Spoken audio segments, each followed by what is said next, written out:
Sa Thinking Out Loud with Rafi Alunan, patuloy ang pag-init sa usapin ng territorial dispute sa pagitan ng Pilipinas at kalapit nitong mga bansa, kabilang ang China. Dahilan kung bakit nananatiling maugong ang usap-usapan na maaari umano itong pagsimulan ng isang pangmalawakang kaguluhan na pinangangambahang humantong sa gyera.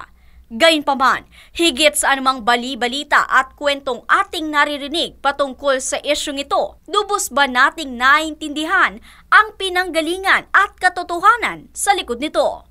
Pakinggan at panoorin ang tapatan ni Rafi Alunan at ni Supreme Court Senior Associate Justice Antonio Carpio sa DZRH Radio. Manood sa DZRH News Television sa ating live feed sa DZRH News Television Facebook page at YouTube channel.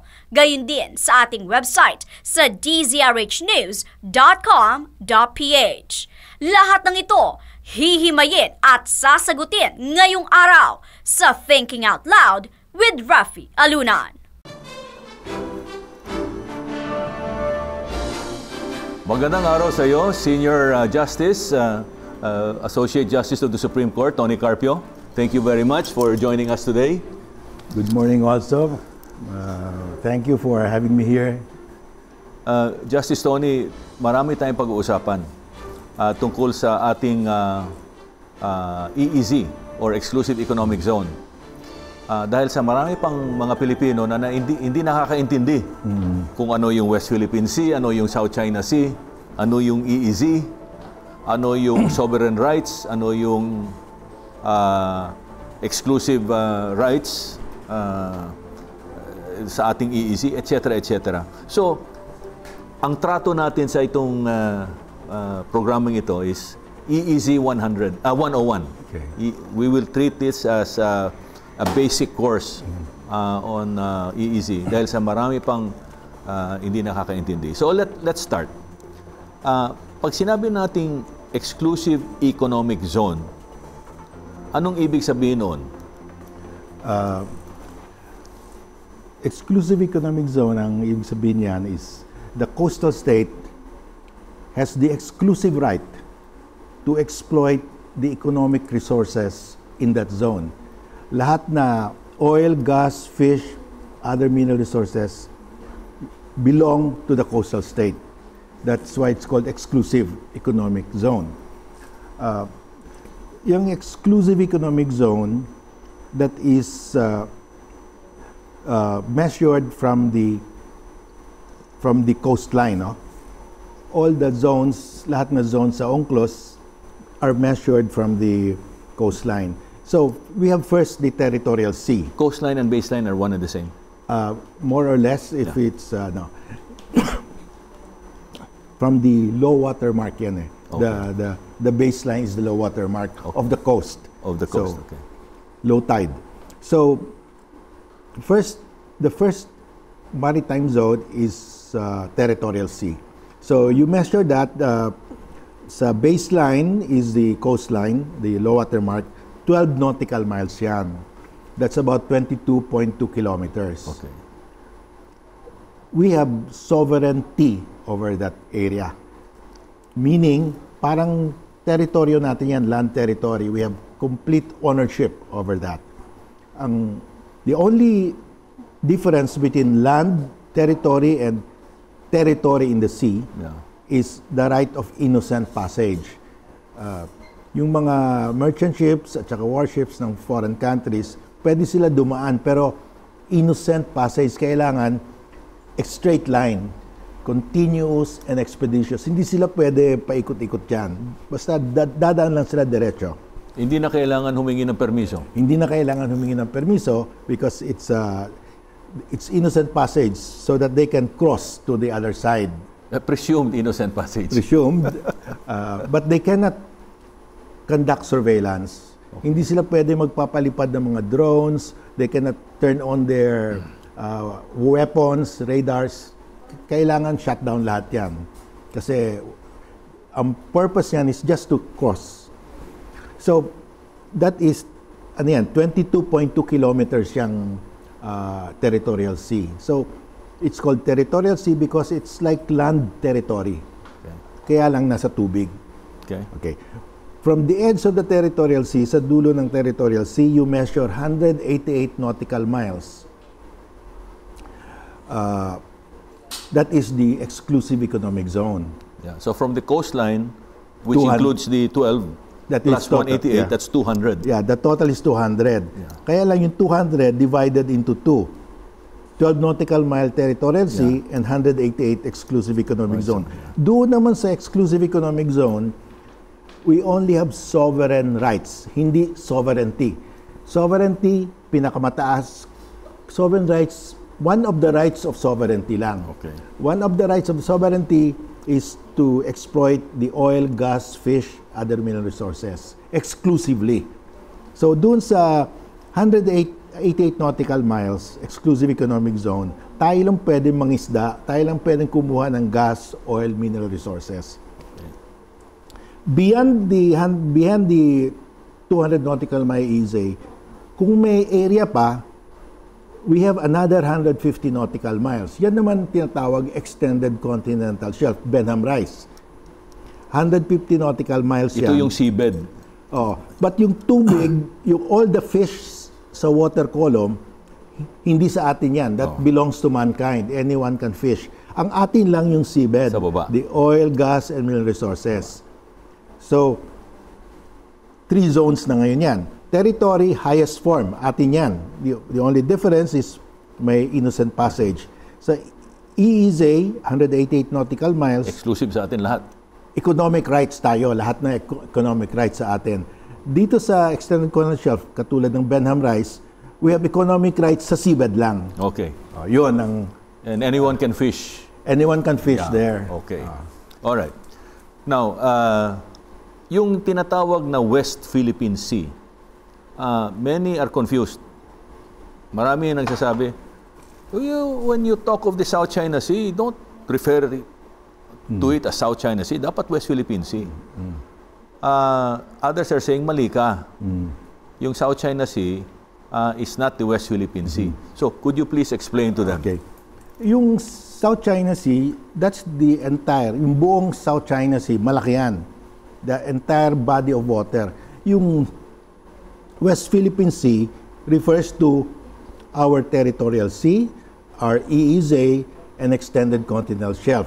Okay. So yung West Philippine Sea ay portion lang ng bigger sea, which is the South China Sea. Isang bahagi. Tinawag natin West Philippine Sea because tayong may sovereign rights to exploit the resources. That's why we call it West Philippine Sea. Okay. At napilitan tayong na tawagan ng ating EEZ na West Philippine Sea dahil sa 9-dash line ng China. In claiming the South China Sea, kinain nila yung ating EEZ. Tama po ba yan? Oo. Ngayon, yung 9-dash line ng China, actually, 10 na yan kasi dinagdagan nila. Nag-umpisa ng 11, di ba? 11, tapos 9, pero tapos 10. kaibigan nilang communist Vietnam at that time, binagsak nila, tinanggal nila yung dalawa, so naging 9.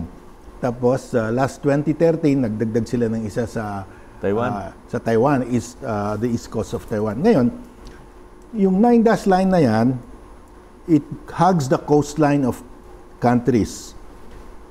At kinakain 80% ng ating EEZ. 80%.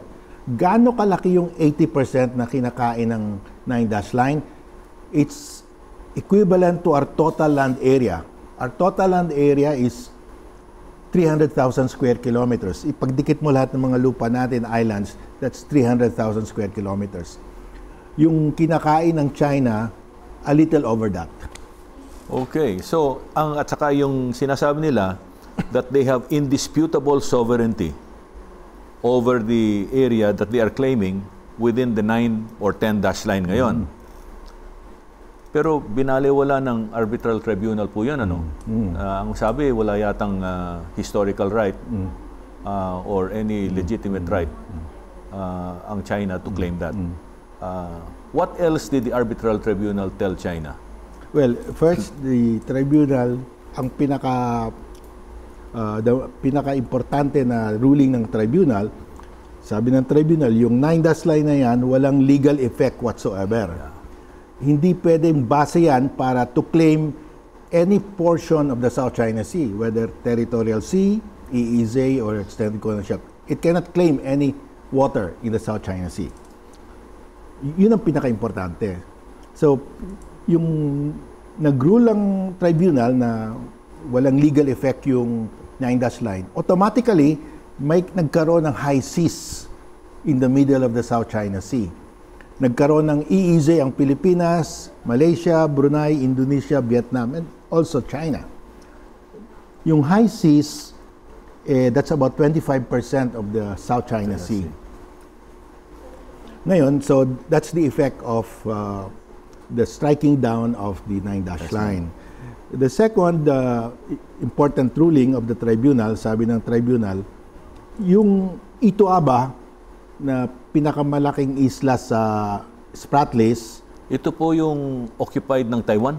Yes. Okay. Itong Ituaba is now occupied by Taiwan, but because of our one China policy, we consider that part of mainland China. Now, but of course, it's disputed territory. Ang sabi ng tribunal, yung Ituaba na yan is not capable of sustaining human habitation. What is the consequence pag yung isla is incapable of sustaining human habitation? The consequence is hindi magkakaroon ng EEZ hanggang Territorial Sea lang. Hanggang 12 miles lang? 12 miles lang. Hindi yung 200? Hindi yung 200. So, because Ituaba is only 12 nautical miles, ang distance ng Ituaba to Palawan is about 220 nautical miles. So, walang overlapping EEZ. Tama. Pag capable of human habitation yung Ituaba, may overlap eh. Oh. Now, if there is an overlap, China made a reservation in 2006. Sabi ng China to UNCLOS, and that is allowed under UNCLOS, kung may overlap, hindi kami sang-ayon sa compulsory arbitration. We will not be bound by compulsory arbitration. We will not be subjected to compulsory arbitration. So, ang posisyon ng China, yung Ituaba, capable of human habitation, so may overlap, may EEZ.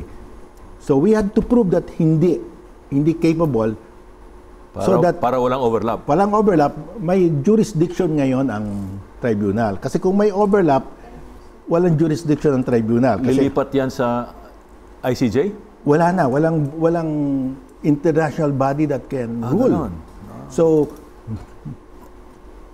stalemate. O, malaking pagkukulang yan. Might will prevail. Kasi kung the tribunal cannot rule, then it will be force of arms. Yeah. Okay.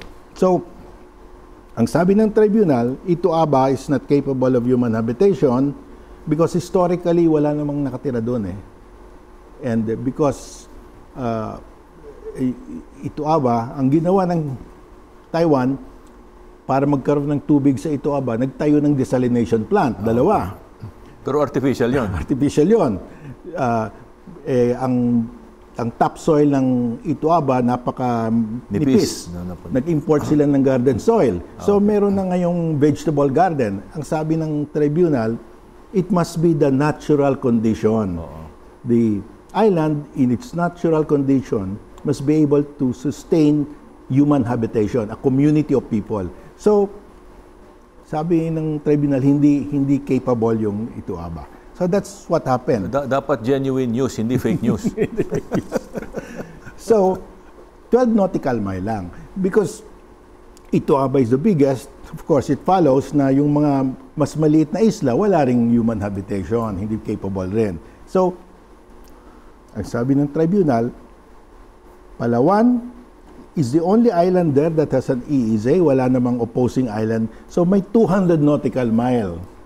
Pero yung 200 nautical mile is pockmarked by those islands na may 12 nautical mile rin.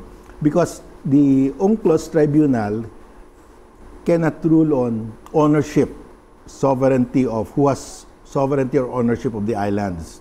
It can only rule pag isla ito, capable of human habitation, hanggang saan? 12, 200, 150 additional.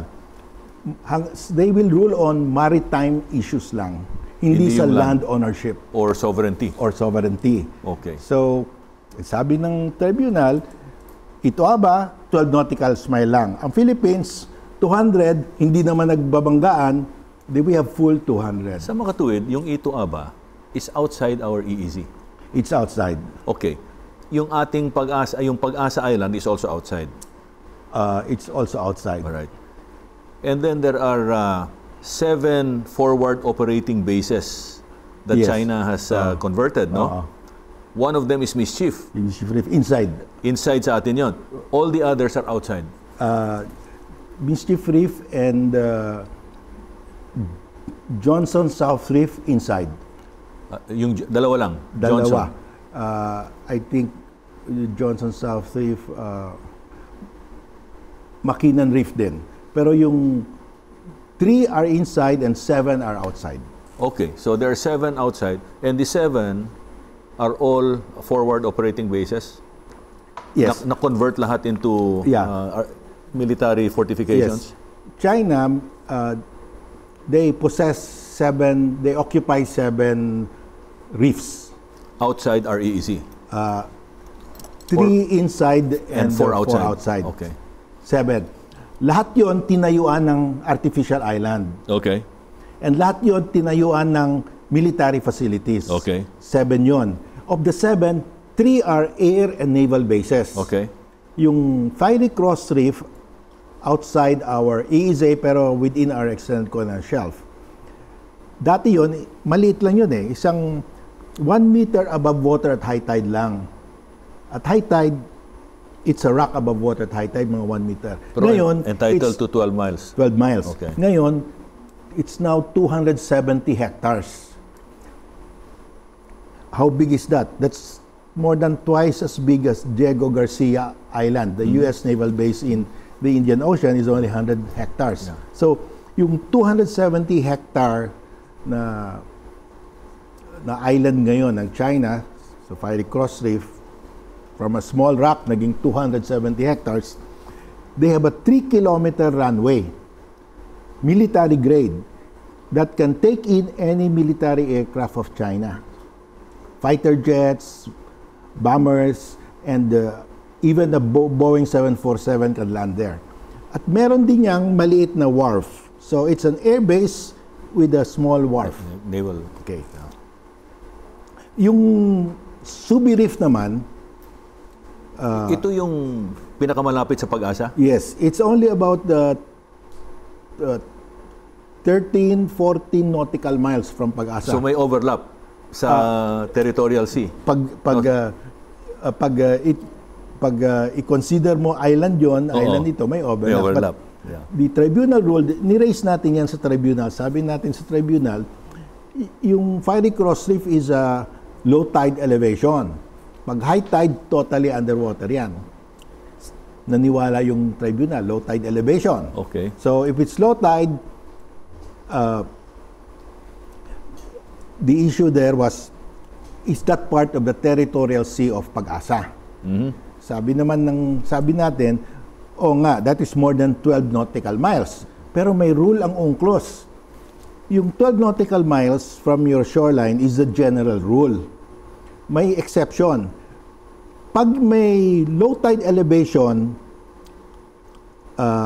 in between, okay, yung low tide ang may measurement mo for the 12. Yun ang gagamitin mong baseline. Okay, okay. So sabi natin sa tribunal, pinakita natin sa mapa, ito yung Pag-asa, merong low tide mga 2 nautical miles from Pag-asa. Okay. Na pag high tide, underwater, pag low tide, nakikita mo, ginawa nating baseline, umabot sa Subi Reef. So sabi ng tribunal, very clear, express, Subi Reef is part of the Territorial Sea of Pag-asa. Okay. Okay. Ngayon, anong ginawa ng China sa Subi Reef? Ang ginawa ng China, out of a totally submerged area at high tide, it is now about 390 hectares. And it has a 3-kilometer military grade runway, and it has a huge lagoon as a wharf. So it is a naval base. So, safe harbor yun. So yung Fiery Cross Reef, it's an air base with a wharf. Itong Fiery Cross Reef, it's a naval base with an airstrip. Subi. Yeah. Subi Reef. It's a air base naval base with an air runway. Yeah. Kasi malaki yung lagoon at saka deep water. Yung isa parang Clark, yung isa ito naman parang Subic. Yes. Subic, okay. Subic ito.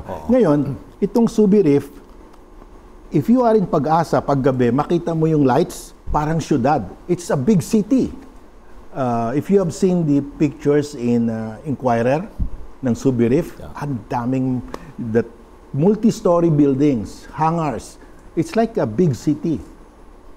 Now, of course, that should be ours. The tribunal said it's ours. Pwede naman irigalo sa atin yan.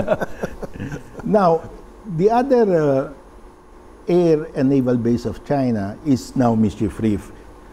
Ito yung pinaka-worry ng naval commanders natin. Because you have Palawan, you have our biggest island there in Spratly, you have Pag-asa, and Mischief Reef is in between. So if we resupply Pag-asa, dadaan tayo sa Mischief Reef. Ang Johnson, wala pang ginagawa sa Johnson? Meron na, may small, pero maliit lang yun Meron silang radar stations doon. Radar station. Okay. So, ang sabi ng naval commander natin, magkakaproblema tayo to resupply the islands that we hold in Spratlys because andoon sa in-between yung naka-block yung Mischief Reef. Ngayon, yung Mischief Reef that was seized by China in 1995, it's also submerged at high tide. We were in the Ramos administration at that time. Sama ng loob natin noon. Wala tayong magawa. Yeah. So, Mischief Reef, at low tide makikita mo. At high tide, totally underwater. So, that is a low tide elevation, and since it's outside the territorial sea of any state, it now belongs to the Philippines, part of our continental shelf. And that is what the tribunal said. The tribunal said, Mischief Reef is part of the continental shelf of the Philippines since it's within its EEZ, and therefore, under UNCLOS, only the Philippines can exploit the resources, only the Philippines can put in structures or create artificial islands in Mischief Reef. So, panalo tayo. But, of course, China is still there as a squatter. Okay, we're going to stop right there. We're going to continue after the break.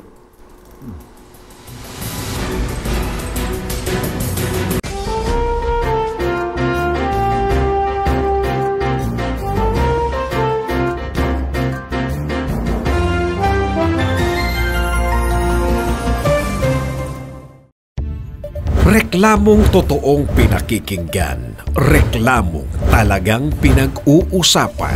Reklamong talagang tinututukan. Pinakikinggan, pinag-uusapan, tinututukan. Sama-sama, sabay-sabay at tuloy-tuloy nating tutukan si Greco sa programa Ireklamo kay Greco. Kasama si Greco.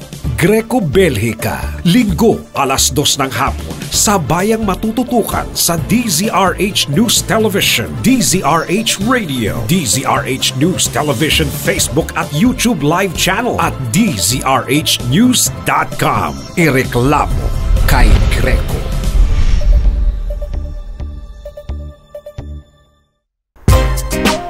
Feeling mo ba out ka sa mga kwentuhan? Feeling mo ba left out ka sa topic? Baka di mo alam ang trending. Baka di mo pa napanood ang viral. Tuwing Sabado, 6 p.m., di ka ma-OP sa kwentuhan sa social media. Pagsasamahin ko ang mga video na viral, video na trending.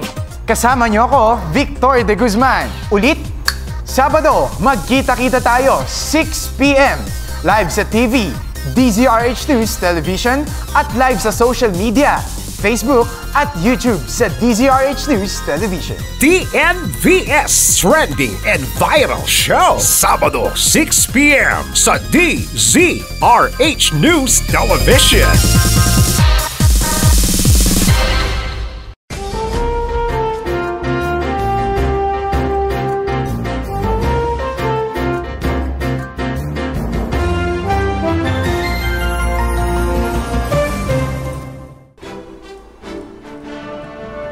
Okay.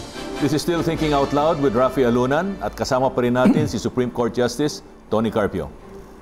Justice Carpio, kanina pinag-usapan natin yung Mischief Reef at which is within the EEZ of the Philippines and posing a real threat to national security. At saka dahil sa itong Mischief Reef ay isang malaking forward operating base ng China. But the Arbitral Tribunal has ruled na illegal ang occupation ng China dyan. What options do we have to persuade China to leave Mischief Reef, if any? Well, we have to look at this at a very long-term perspective. Kasi napakalaking ginasto ng China dyan just to create an artificial island. Mischief Reef is about 590 hectares, kasing laki ng San Juan City. So, we don't expect them to just leave. So, we have to be creative about this. And my thinking, and this is not an original, Professor McNamus of the foremost authority on the Spratlys, on marine biology of the Spratlys, proposed that the Spratlys should be a marine protected area. Because that's the place where the fish spawn. They lay their eggs there, and the currents and the winds carry the eggs to the coast of China, to the coast of Vietnam, coast of Luzon, Palawan, Malaysia, Brunei, Indonesia. Kaya ang South China Sea maliit lang. It's just 2.5% of the total ocean surface of the world. Napakaliit. It's a small sea. But it accounts for 12% of the global annual fish catch. So it produces 12% of the total fish catch of the world, but it's only 2.5% of the total ocean surface. And it's part of the Coral Triangle. Yes. And why is it's so rich? Why is South China so rich in fish? Because of the Spratlys. Because yung Spratlys is a collection of atoll reefs. Napakadaming atoll reefs. More than 4 dozens. Well, spawning ground yan. Oh, that's the spawning ground of fish. That's why you have a lot of fish. Tayo, we are very proud of Tubataha Reef. Yeah. That's a World Heritage Site and we're very proud. Pero ilang atoll reef ang nasa Tubataha? 2 lang. Etong Spratlys, more than 4 dozens of atoll reef. Napakadami. So, that's why there's a lot of fish in the South China Sea. Ngayon, China in the 1990s was just taking 20% of the annual fish catch in the South China Sea. 20% lang.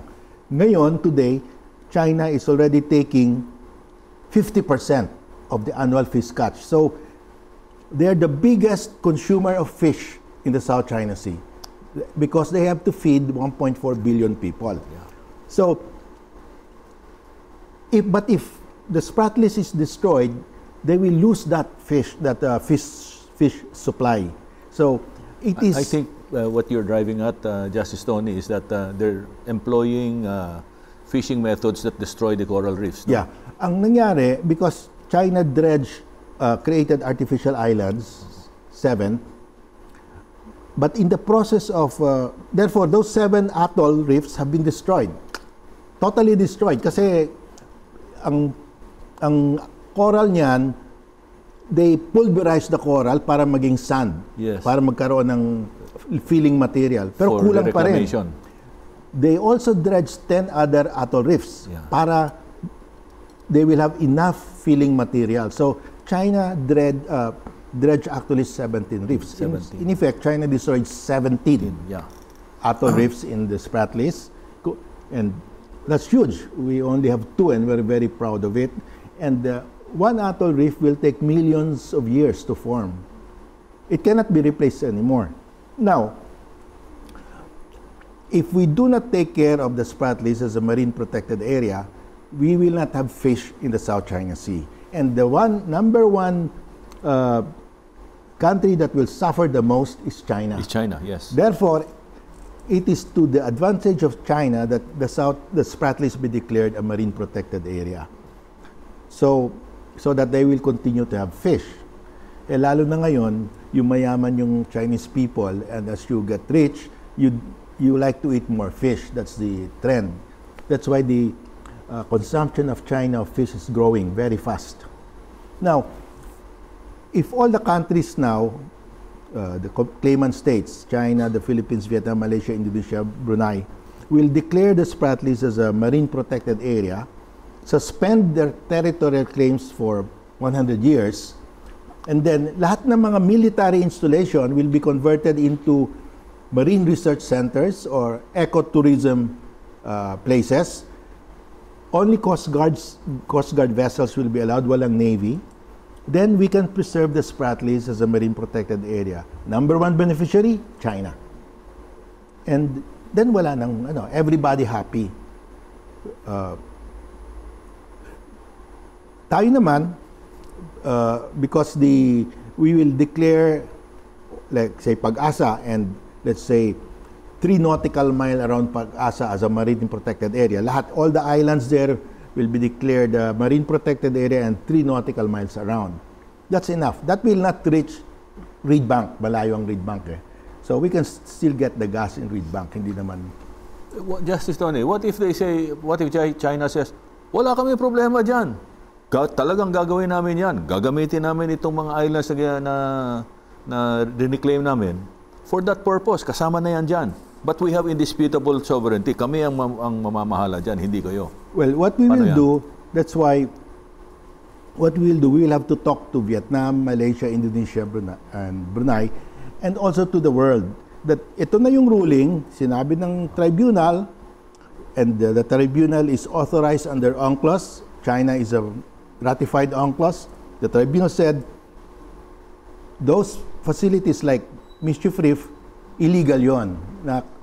Only the Philippines can put up those structures. So we will campaign in the world. Sasabihin natin, help us convince China. Because if China can convert the South China Sea as its internal lake, Russia will also claim the Arctic Ocean as its own. That will mean the collapse. India will claim the Indian Ocean. We'll go back to pre-Grotius days. Yes, pre-Grotius days. In other words, it will be the rule of the naval cannon in the high seas. Might is right. Might is right. Pag ganyan, everybody will have to spend all their budget putting up warships, warplanes, anti-aircraft missiles, anti-ship missiles. Paano na yung social services, education? It's everybody loses. Actually, Justice Tony, naalala mo na si President Duterte appointed former President Ramos as his special envoy to China to break the ice. Kasi napakalamig ng relationship natin at that time, no? At sinama kami ni now Ambassador Chito Santa Romana, ako at saka yung grandson ni FBR, Sam Jones. Dinala kami sa Hong Kong kasi doon kami nakipag-usap sa counterparts ni Pangulong Ramos, si Madam Fu Ying, na dating ambahador ng China sa atin. Tapos isang maritime expert at fisheries expert na si Dr. Wu Sichun na based in Hainan. At during the historic ice-breaking talks we had in Hong Kong, sinali namin itong mga ideas which we gathered from all parties that we consulted before leaving for Hong Kong. Na why don't we declare una-una the South China Sea as a human and ecological security zone, no? So walang military presence sa South China Sea. purposely to allow the ecology to recover its balance kasi nasira, no? And to ensure human security. We also proposed, because we heard this also from a lot of people, na why don't you persuade them to consider the forward operating bases to serve as training areas, halimbawa for law enforcement, for search rescue, for scientific research, etc. Now, all of these are very important details sa discussion with China. And we've been looking at the very important trees in the forest. But let's now talk about the forest. Why is China doing all of this? Ano ang kanilang layunin? For some people, hindi pa nila naiintindihan kung bakit nangyayari ito sa South China Sea. We have to go back to a little bit of history, no? Before World War II, the southernmost territory of China was Hainan. There was not a single Chinese sailor or soldier stationed anywhere in the South China Sea outside of Hainan. Throughout the Chinese dynasties, Hainan has always been the southernmost territory. Now, outer limit nila yon. Outer limit nila yon. So, ang defense perimeter nila hanggang Hainan lang. Okay. Now, during World War II, the Japanese seized the paracels from the French. The French were the one occupying the paracels. The Japanese put up a submarine base in Ituaba. Nobody occupied Ituaba or the Spratlys at the time. So submarine base na yun, that submarine base was used in the invasion of the Philippines. So very near the Philippines. So, with the defeat of the Japanese forces, China made its move. For the first time in its history, China seized half of the paracels, the amphitite group. The other half was recovered by the French, and the South Vietnamese succeeded. And China also seized Ituaba, right after 1946, when the Japanese left. Now, this was the Kuomintang government. Wala, hindi pa Communist Party. Chiang Kai-shek. Okay. In 1974, so from Hainan, lumabas sila. Amphitite group of the paracels, Ituaba. Ituaba na rin sila. In 1974... Sorry, Tony. Time out. That was 46. Yes. 47, the 9-dash line was created, no? Yes. 47. Okay. In 1974, towards the dying days of the Vietnam War, China seized the other half of the paracels from the South Vietnamese. Mahina na eh. So in the Battle of the Paracels, they seized the other half. So 1974, China completely occupied now the paracels. So lumaki na. From Hainan, pumunta sila ng Amphitite Group, pumunta ng Ituaba, pumunta ng Crescent Group of the paracels. 1987, eto na. UNESCO was doing a global oceanic survey. It's to survey the oceans and seas. Sabi ng China, we will help. We will put up a radar weather station in Fiery Cross Reef. Yung Fiery Cross Reef is just a rock above water at high tide. So sabi nila, tulungan kayo namin, magtayo kami ng radar weather station. Nagtayo sila. Nobody objected because it's very harmless. Of course, now Fiery Cross Reef is a air and naval base. 1988, China seized Subi Reef. At that time, we did not even know. It was not reported in the papers. They seized Subi Reef. It's a low tide elevation. And they seized also Johnson South Reef from the Communist Vietnamese. There was a skirmish. About 69 Vietnamese sailors were killed.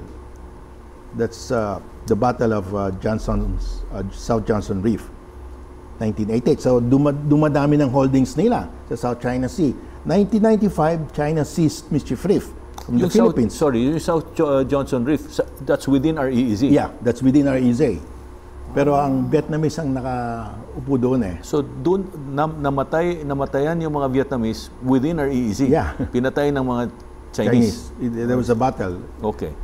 In 1995, eto na, China seized Mischief Reef. Nasa Malacanang tayo noon. Yeah. Mischief Reef from the Philippines. It was widely reported. There was an uproar. Yeah. 2012, China seized Scarborough Shoal from the Philippines. So, meron na sila sa all parts of the South China Sea na. Triangulation 2013, they seized Lukunya Shoals from Malaysia, very close to Malaysia. So, ang haba, Scarborough Shoal to Malaysia.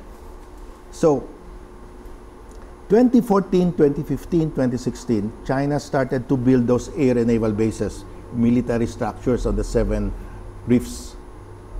Now, ano ang purpose ng China? The purpose of China is very clear because they want all the oil, gas, fish, and other mineral resources in the South China Sea. They also want to use the South China Sea as a sanctuary for their submarines. Their nuclear-armed submarines are stationed in Yulin, Hainan. Those submarines, if they fire their missiles in the South China Sea, hindi abot sa continental USA kasi ang range ng missile is just 7,500 kilometers. So those submarines will have to exit the Basi Channel, that's between Philippines and Taiwan, and fire their missiles in mid-Pacific to hit continental USA. But can they, from South China Sea, can they hit Guam and Hawaii? Yeah, they can. They can. Okay. So, that's why they need to guard their exit in the Basi Channel because they could be blocked there. That's why they need Scarborough Shoal as an air and naval base to guard the Basi Channel exit. Doon lang lalabasan nila eh.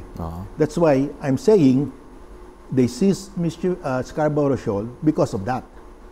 They need to guard their exit to the Pacific. And also, they need a triangle of air and naval bases. They have 1 in Woody Island, they have 3 in the Spratlys, and they need Scarborough Shoal. If you have a triangle of air naval bases, you can declare an ADIZ, Air Identification Zone. Meaning to say, they can control the airspace. Yes. Excuse me. They want to control the airspace because yung US Poseidon planes, even as I speak now, they continuously fly over the South China Sea. Sure. Those Poseidon planes can detect the Chinese nuclear submarines underwater. From the air, they can detect it. They can drop a torpedo from the air. That's why the Chinese want the American Air Force to get out of the South China Sea. And also the US Navy, they want them out because they need the South China Sea as a sanctuary for their nuclear-armed submarines. So, this is for an economic purpose and for a military purpose. And that's why they have military outposts in the Spratlys, air and naval bases. And would you say that this is related to their goal of becoming the next superpower? That's it. For them to be a superpower, they have to break out of the first island chain because they have to get out. They go into the second island chain and get out. But they are surrounded by, well, supposed to be allies of the US. You have Japan, you have Taiwan, you have the Philippines. Hindi sila makalabas eh. Yun, Justice Tony, yung first island chain. Yeah, that's the first island Philippines, chain. Taiwan, Japan, Korea. Korea, oh. Yung second island chain, ano naman yun? Anong sakop ng second island chain? Well, that is now Guam. Okay. Guam to Japan pa rin. Okay. But Guam to Papua New Guinea. Okay. Yun. So, wasn't that more or less the Japanese playbook during World War II? Yes. They always look at, because in their history, the Chinese are saying, we have been invaded by the Europeans through the South China Sea. And Beijing was occupied by the 8-Nation Alliance in 1900. Mm-hmm. And the 8-Nation Alliance composed of Japan, Russia, the US, Great Britain, Germany, France. They occupied Beijing, defeated the armies of the emperor, and it was a total humiliation for them. That's why they say it's the 100 years humiliation. But we were never part of that. When the Americans, together with the other members of the 8-Nation Alliance, occupied Beijing, when the Chinese boxers were fighting the alliance, we were fighting the Americans. That was the Philippine-American War, 1900. So we were not part of the humiliation of China. We were oppressed by the Western powers for over 350 years. we suffered more, in fact. Yeah. Okay. And that's one of the reasons why we're telling China, how come you're so you're so hot against us when we haven't done anything against you? Because China is, China is trying to confuse everybody. China is presenting the South China Sea dispute as a dispute within China, as a rising economic power, and U.S. which tries to contain the rise of China. And we have allied ourselves with the U.S. That is not correct, because the difference, the dispute between China and the U.S. is over freedom of navigation and over flight. We're not concerned with that because we don't have a navy that will sail and fly, or a navy that will sail in the high seas and EEZs of the world. We don't have an air force that flies in the high seas and EEZs of the world. Our concern is our EEZ. China is trying to grab 80% of our EEZ in the West Philippine Sea. Yun lang, we're trying to protect our oil, gas, and fisheries. So our dispute with China is different from the dispute of China with the U.S. But they lump it together, and even our own officials are saying this is a geopolitical dispute between China and the U.S. We should not intervene. And we're caught in the middle. We're caught in the middle. No. They have a different dispute, but we have our own dispute with China. China wants to grab 80% of our EEZ. So we don't care about the problem of the U.S. with China. The U.S. can take care of itself, but we have to guard our EEZ.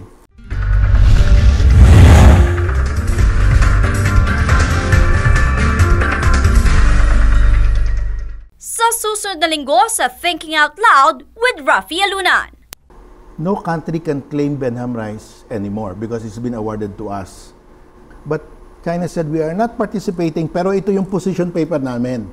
Basahin mo yung position paper, sabi nila, China owns the South China Sea because since 2,000 years ago, China is the first country to discover, name, and explore the South China Sea. Because the arbitrary tribunal has jurisdiction only on maritime matters.